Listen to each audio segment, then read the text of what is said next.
বৃহস্পতিবার নবান্ন থেকে মুখ্যমন্ত্রী শুভেন্দু অধিকারী একাধিক বার্তা দিয়েছেন। আগস্ট মাস পড়ে গেছে, কিন্তু এখনো পর্যন্ত অন্নপূর্ণা ভান্ডারের টাকা ঢোকেনি। স্বাভাবিকভাবে ক্ষুব্ধ অন্নপূর্ণারা এবং কেন টাকা ঢুকছে না এই প্রশ্ন তুলছেন তারা। নবান্ন থেকে সাংবাদিকদের মুখ্যমন্ত্রী শুভেন্দু অধিকারী গত সরকারের লক্ষ্মী ভান্ডারের ব্যয় নিয়ে খতিয়ান তুলে ধরেছেন। লক্ষ্মীর ভান্ডার প্রকল্পে যে একাধিকবার একেবারে পুরুষদের অ্যাকাউন্টেও লক্ষ্মীর ভান্ডারের টাকা ঢুকেছে তার তথ্য অনেকবার মুখ্যমন্ত্রী শুভেন্দু অধিকারী তিনি তুলে ধরেছেন। তৃণমূল আমলে লক্ষ্মীদের সঙ্গে পুরুষেরাও টাকা পেত, সে কথাও তিনি বলেছেন। একবার নয়, বহুবার এ তথ্য সামনে এনেছেন।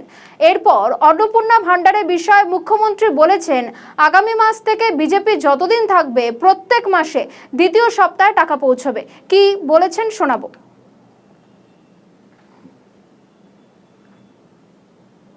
সম্পূর্ণ ক্রাইটেরিয়া 10 তারিখ সোমবার বলে দেব। আর এটা কেবল হওয়ার কিছু নেই। আমাদের সব সোশ্যাল মিডিয়ার টিম, তাদের বিরুদ্ধেও আমি ভিডিও করাচ্ছেন, করে পোস্ট করে রিল করছেন। আপনি ভাবছেন এতে কিছু হবে না? এখানে বিজেপি 100 বছর থাকবে,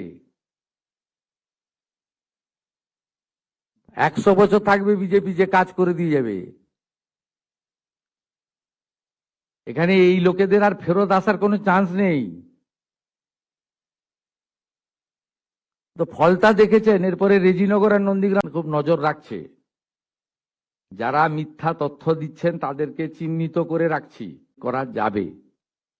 মানে 10 তারিখ পর্যন্ত এই মাসের 11 থেকে 31শে জুলাই ভেরিফিকেশনের জন্য আরো সময় লাগবে।